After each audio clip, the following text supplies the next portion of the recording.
All right, welcome to Sipple 3.1, where we do fuel systems the old school way. All right, so what we have here is your basic blown alcohol, raised fuel pump,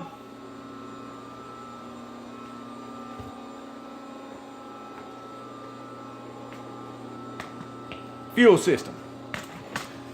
This is what you would see something similar to goes on a blown alcohol hemi, making roughly 2,800 horsepower with the blower and stuff that we have.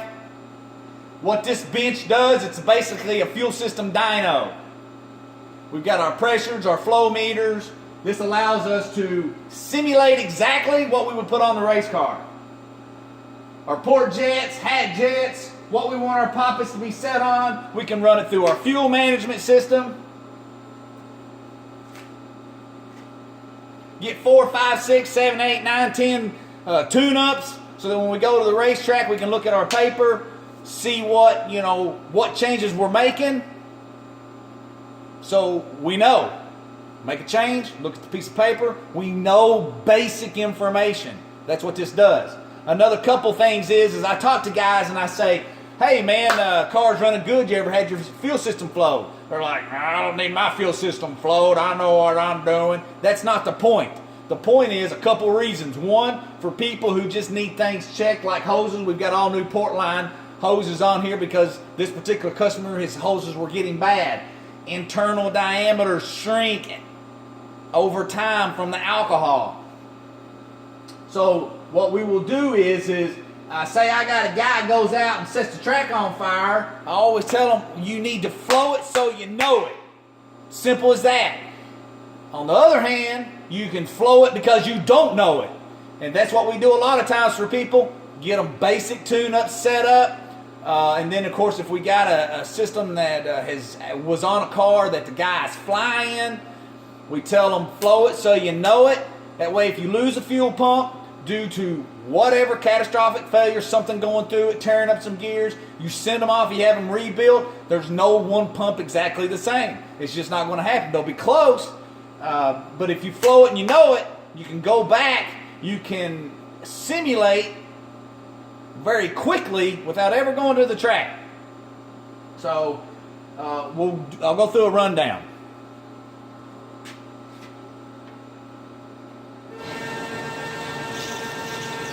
So as you can see, we've just now fired off the injectors. Now your big hose that's squirting out here right now down there, that's your main jet, which is coming from right here through your idle check valve.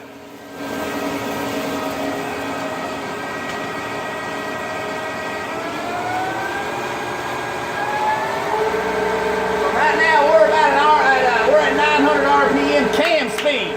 That's about 1,800 engine RPM speed, which is what the car would basically idle around.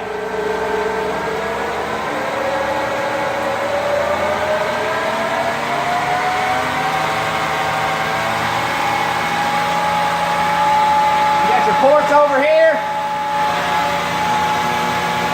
and then you got your hat right there, and then you got your pressure up there.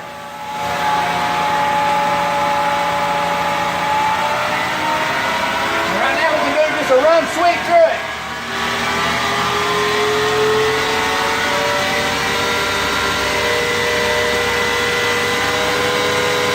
I got 3,000 RPM can speed, which would be 6,000 RPM engine speed. Now we're going to 8 grand.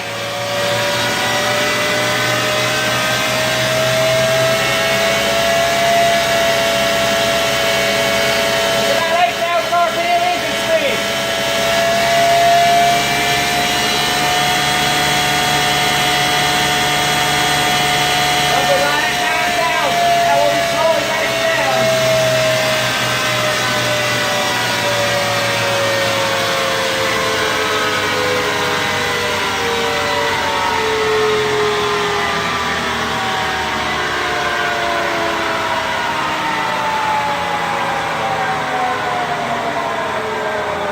So there you have it. Now I can go through and look at all my numbers, make some changes, implement the fuel management system so that I can tell what we're doing when we leave the starting line at the hit, have a second in, 1 second in, 1-2 shift, 2-3 shift. All that stuff can be calibrated now, and because when you're in a reduced gear, you don't have to run as much fuel. Once you get a load on the car and it's seeing that massive load, then we got to be shutting our fuel management off, or just kind of depends on your converter, blower, gear selection. All that gets implemented and played into it. So, with that being said, thanks for watching. This is a tutorial on fuel system dynos from the Sipple 3.1 house. Peace out.